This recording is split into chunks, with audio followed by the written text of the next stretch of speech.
it's either full price or it's free, No, I right? remember we talked about Yeah, that. yeah. Absolutely, And and because then that's adjacent to your thought, which I've always loved. If I may interrupt, which I already did, so too late.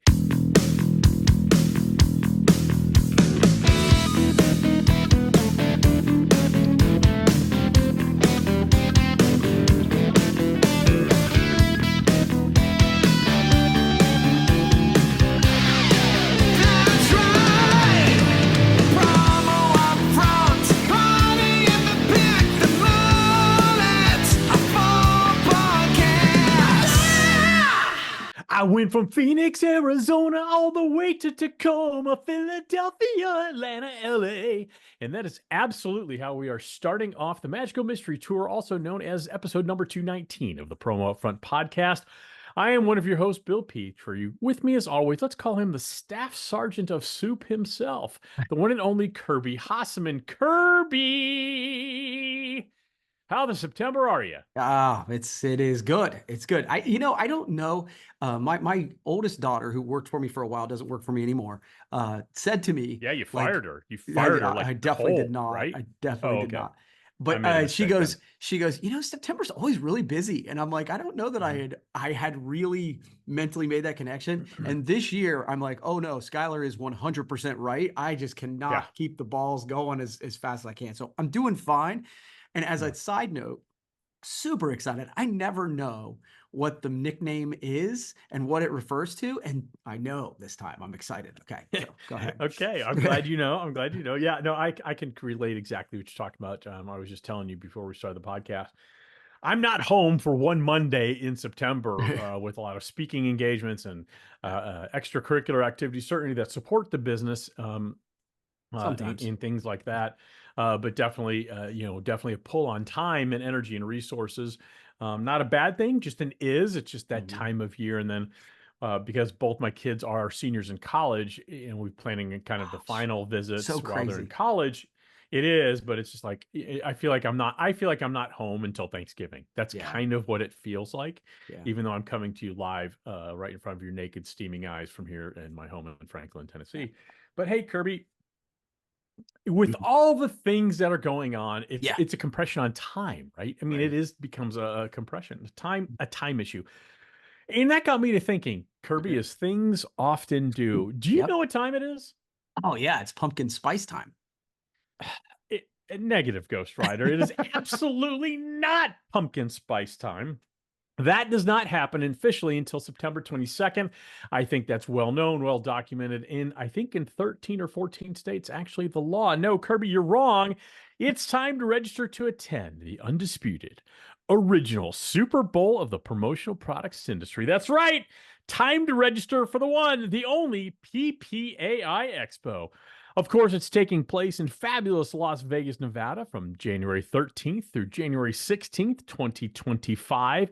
This is the show you don't want to miss. That is, unless you love experiencing FOMO. I mean, if you like that, sure, miss the show. Yeah. Here are some of the things you can expect to experience this year. 1 million of square feet of Wow. new ideas on the trade show floor. Over 250,000 different products. That's a ton, Kirby. That is a More lot. than 30 hours of education that's focused on helping you and your business grow. Over 1,000 exhibiting companies. Everyone's favorite, the pitch returns Monday Mm. afternoon. And that's followed by an opening reception at Skyfall Panoramic Bar and Lounge. There's a ticket required to that, but what a great way to kick off a Mm. fabulous week. Now, Kirby, can you think of one good reason why every person who makes a living in the branded merchandise space shouldn't be in Las Vegas January 13th through 16th for PPI Expo? Can you I think of even cannot. one reason? I cannot. It's funny. For years, it took me a while before I jumped in the process of going to the expo. And then once I went, I'm like, oh my God, this is something I can't miss. It is, we always say it's like the family reunion. It's like the class reunion of our industry. And it's awesome. Kirby, I served you up a fastball of cheese and you knocked it right out of the park. That was amazing. I am standing here amazed in amazement at your amazing answer. Okay. Hey, Kirby, Here are the details. January 13th through 16th, 2025 at the Mandalay Bay Convention Center. January 13th is Education Day or Conference Day, as I think PPAI is calling it now. That's Monday, January the 13th. Yep. And January 14th through the 16th, exhibits are open. And all you need to do, dear listener, is head over to ppai.org/expo and get your registration in, snag your hotel space, and get ready to kick off your 2025 with the greatest show in promo, the PPAI Expo. Love it. All right, Kirby, I have the upfront section of the podcast week, and there is absolutely nothing of interest going on in the industry. Nothing, at least, that jumped out at me that was an obvious topic. So here's what we're going to talk about, Kirby. Okay. Let's why don't we kick it off with people feeling ignored by advertisers. Okay. People feeling ignored by advertisers. So a new study from iHeartMedia and Pushkin Industries finds that 44% of Americans feel ignored by advertisers. Now, the quote-unquote ignored consumer audience spans generations, regions, and cultures. Kind of interesting. Marketers have more data than ever, yet almost half the target audience feels ignored. 72% of consumers don't want to buy from brands that are ignoring them, and 75% would be willing to pay more to support a brand that makes them feel seen. And this study really kind of shows and highlights how a disconnection between the average marketer's life and that of the average consumer is impacting efforts to effectively connect with consumer segments in ways that help consumers be seen and heard. Now, here's an example. The research showed that consumers are much more likely to enjoy hunting, fishing, and buying lottery tickets. Kind of a bizarre mix there. While in contrast, pickleball and tennis top the list of activities marketers find cool. So in other words, the things that marketers think the audience wants to see and hear is increasingly becoming less congruent with what consumers want.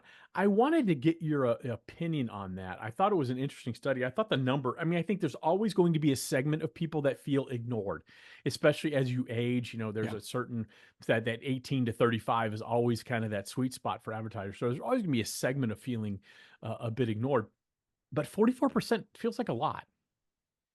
Yeah, gosh, I have a lot of kind of random thoughts on this. So, a couple things. Random away. Yeah. So first thing would be like, my first inclination was, God, we just need everybody to spoon feed us shit all the time. Like, advertisers are ignoring me, and I don't feel like buying from them if they're ignoring me. Well, if they're ignoring you, they probably don't care if you buy from, like, it's just a weird little me, like, in a universe where, in a culture where we're just like, the world revolves around me, if every ad doesn't speak directly to my interest, then everybody's a jerk. Yeah. That was sort of what I heard there. And I'm just like, okay, whatever. Yeah, I think that we're seeing more and more, as a side note, we're seeing more and more segmentation in advertisements and the creative in advertisements. And to be honest with you, I actually think that's a good thing. And I think maybe the disconnect right this minute, and this is a total hypothetical, you know, a hypothesis, I should say, is that I think we are living smack dab in the middle of a transition when it comes to advertising, where we have more tools to segment pickleball versus hunting versus whatever. But yet, not all advertisers are utilizing those tools, and they're not all monetizing. So like in my mind, we created for Choose Coshocton, which is our website that promotes the motels and stuff like that. I created multiple different social media posts to go for those. And I thought, oh, for our audience, hunting and fishing, right? Like, that'll be an awesome piece of content. Yeah, nobody gave a shit. Right? The audience, like, I wasn't ignoring the audience was ignoring me. But I did one on the wine trail, and it's like, woo, everyone went crazy. So it's like, I don't know that advertisers are ignoring. I think sometimes it goes both ways. Yeah. So, like I said, random thoughts. I think, you know, and I kind of had some too. And I think the real challenge is it's increasingly difficult for marketers to put themselves in the shoes of their target audience and really understand what they might want. I think it's almost kind of too commonplace, where it's like, well, I like this, so my audience is going to like this. And again, that's an easy approach. I think it's increasingly hard to disassociate your personal preferences and what you feel the target audience might want in what they really want. And you said something that I was going to make a big point of. I'd like to see a study of how much of us are actually ignoring advertisers. Right. What's the percentage of consumers ignoring advertisers? Not because the message doesn't resonate, because we are inundated as Yeah. consumers, left, right. I mean, what's the number? 1,000 times a day you're touched, or from Yeah. not in More that than way. that, I think. 1,000 Yeah. times a day you're touched with marketing messages and this and this and this. It's there's a reason people pay a premium for streaming services so they don't have to sit through commercials. Yeah. There's a reason the second you can skip a YouTube ad, you do. Yeah. I think, there's so much out there. It's really difficult. And here was one thing that I thought was really interesting too. This little tidbit is from the same study, Kirby. Consumers are increasingly feeling quote unquote creeped out by marketers' reliance on hyper targeting, data, and AI. 67% hate feeling targeted by ads. And what we're talking about is what Apple and Google have denied for years. If I start talking to you about purchasing a Jeep, I'm not a Jeep guy. It's not a car. Great. People like me, not my thing. But if I start talking to you about that, and it wouldn't surprise me if I look at Facebook later today and I see ads for Jeeps. I do find that creepy. I think yeah. you do too. Yeah. It's unsettling because Yeah. you feel like Big Brother, Big Brother really is watching. And I think there's a very fine line there of hyper targeting where you're really speaking to your audience. And but then you cross that line into, yeah, I listen to you all the time. Yeah. Well, and I tell you, the other thing it does actually, and again, with all of my thoughts, I forgot this one. I think it actually does bode well for branded merch doing that right. Oh, Because yeah. with your current, not necessarily prospects, because again, the numbers game, it gets a little out of whack for us. But for those people who are top customers and those people who potentially could be top customers, those kind of things, you want to show people that they're appreciated, with branded merch. And I think that's where reconnecting in that way with your target customer might become more powerful so they don't feel ignored. 100%. And again, it's the only form of advertising where people say thank you. And I think sometimes we need to remind ourselves of that. All right, Kirby. Yep. That was my first topic. Hey, Love Kirby, you know what? We love suppliers that continually seek to evolve. And there's one company that's adding merchandise and brands at a breakneck pace.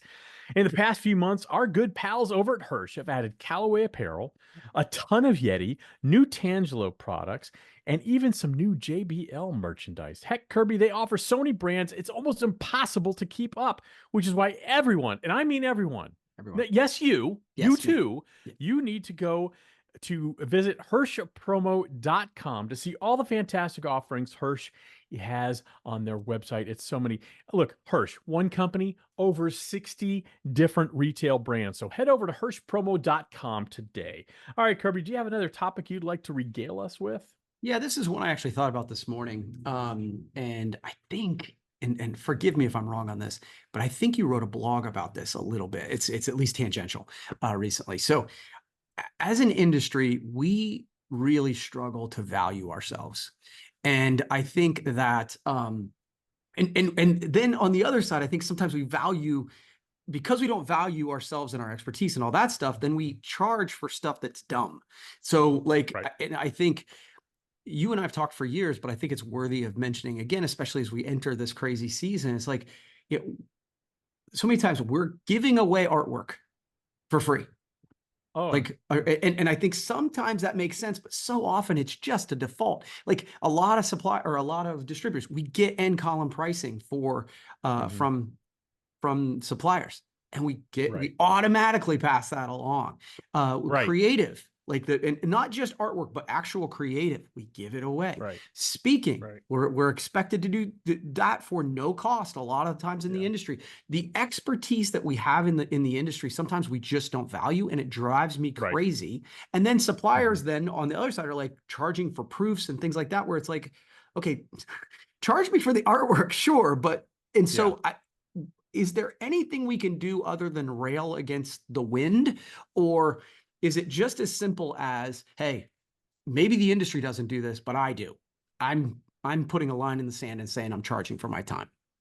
Yeah, I think so. And I did write a blog about this. I think either this past Monday or the Monday before. Yeah, And, I thought so. it's something I've felt pretty strong about a long time, especially back when I was a distributor. The big thing has always been, want an e-commerce site. And a lot of times we'll use that, we'll give Yeah, that away. We'll give away that e-commerce site to a that's client right. because we know that it's going to pay for itself tenfold if the They use it. merchandise offerings are correct and all that. And so we give it away. But what's the old adage? The person that pays the least complains the most. And so when Yeah, you give something away for free, people generally don't value it and they yeah, treat it like shit. And the analogy I use with my kids when they were younger, that if we made them save up and buy something, they would take care of it. If we gave them something, they would lose it, they break it. I don't know where it's at, all yeah, that. yeah, And so what I came up with was when I would give a website to somebody, I would give them an invoice. It was $0, but it would list out everything that was going to go into building that website. yeah, And I would associate a cost with it, but I'd zero it out. So at least they would see, yeah, wow, there's real value in this. It's not just like snap fingers, build a website. There's actual time and energy and thought and execution that goes yeah. into it. I really like So that I think solution. yeah, and so the more I think we do that, the better. And I agree with you. You and I are in a position we are fortunate enough to be asked to speak Mhm. at industry events, out of industry events, things like that. And I think we both have some similar views on how we may or may not charge that, and some differing views on that. And that's neither here nor there. To me, it's always just making sure it's worth the time. The thing Mm. I struggle with, like with the speaking, since you brought that up, it's not I if I'm out of the office, there's a cost to me, Yeah. because I can't just say, "Hey, over there, can you cover for me?" Mhm. I cover for me. So if I don't do it during the day, it means I gotta do it at night, on the weekends, and things like that, and Yeah. those are the things that lead to burnout. Yeah. And so I think it's just balancing that out, making sure that, there is value there. It has to a true value exchange has to happen for both parties to feel at the end of whatever the engagement is, let's call it an engagement, that it worked out well. Yeah. It's so two things. Number one, I think that my rule has always been, when I shouldn't say always been, it's really in the last few years where I realized, especially on the video side, where, people were like, well, you can do it for free because it costs of goods and Yeah. whatever.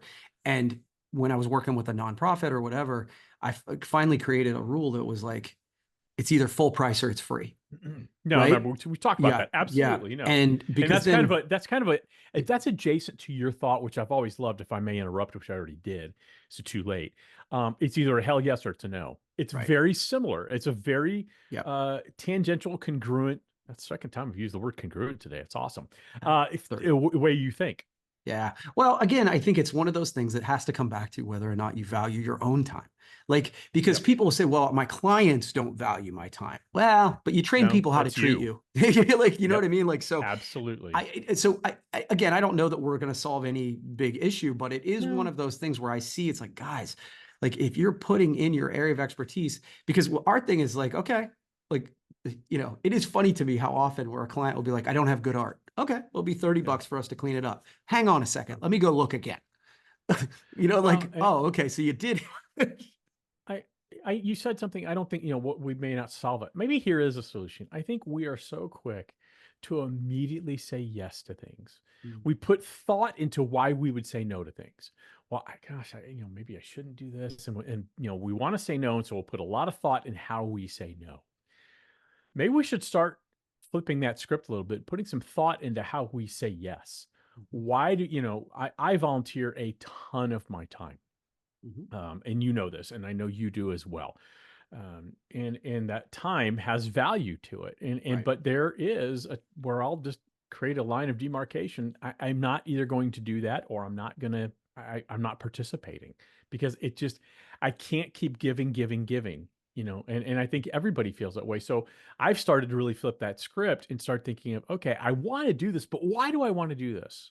And let's think this through, and I think the more we do that, the more when we do say yes and we look back, yeah, it was a hell yes. Because I think sometimes we think in the moment it's a hell yes. And then we look at it down the road and it's like, I don't know.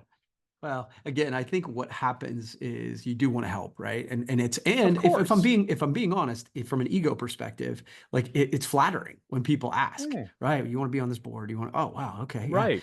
And It it is is. every single time that I'm like, I break my own rule that it's not a hell yes. It's like a yeah, okay, yeah. I'm Look, always annoyed with myself. Look, it's always flattering to be asked to be central part of something or to be, I want your opinion in this group. It is flattering. Right, yeah. But, again, you said it very, very well. We have to be our own self-regulators of how much do I have to give here? Yeah. When you say yes to everything, you end up kind of getting burnt out. All right, Kirby. After 155 years, an iconic American brand is changing its name. I think you had this as a topic today as well. So Campbell's Soup Company is dropping the word soup from its corporate moniker. Now, CEO Mark Klaus said, there is more to Campbell's than just soup. This is where he had no part in writing this. This is a room of marketers and attorneys. Yeah. So I will read it in the ridiculous voice in which it was written. Okay. This subtle yet important change retains the company's iconic name recognition, reputation, and equity built over 155 years, while better reflecting the full breadth of the company's portfolio. Blech. All right. So Campbell's, the big company, also owns Goldfish, Pepperidge Farm, Snyder's of Hanover. Now, shareholders are going to have the final say if this becomes official at the company's annual meeting in November. Kirby, you are now a board member. You are now a shareholder. Yeah. It's now November. Would you vote for the name change, yay or nay, and why? Kirby, your dime, your dance floor. Let's go. I love the way you asked this. So I think it's good. I think it's fine. I think that, Campbell's Soup was what built the company, but just like a lot of companies, I think their snack sales grew 13% last year. Soup was 3%. It's just becoming a bigger piece of what they do. So I have no problem with this. And I think that one of the things that you talk about, and I've sort of learned this from you, is like companies should be looking at their branding and their names and all that stuff on a regular basis. I got zero problem with this. I think it makes sense. Yes, I give this a rubber stamp too, and I'll tell you why. It's not it's not going to impact the sub brands, which Campbell's Soup is a sub brand. It's going to be called Campbell's Soup when it's on a soup can. It's going to be called Pepperidge Farm when it's in a Milano cookie bag. It's going to be called Goldfish when it's in a Goldfish container, so on and so forth. It's a parent company. Yeah. Nobody's going to call it just Campbell's. People will still probably call it Campbell's Soup. They might call it Campbell's. Yeah. Does anyone call Google Alphabet? Does anyone call Facebook Meta? Yeah.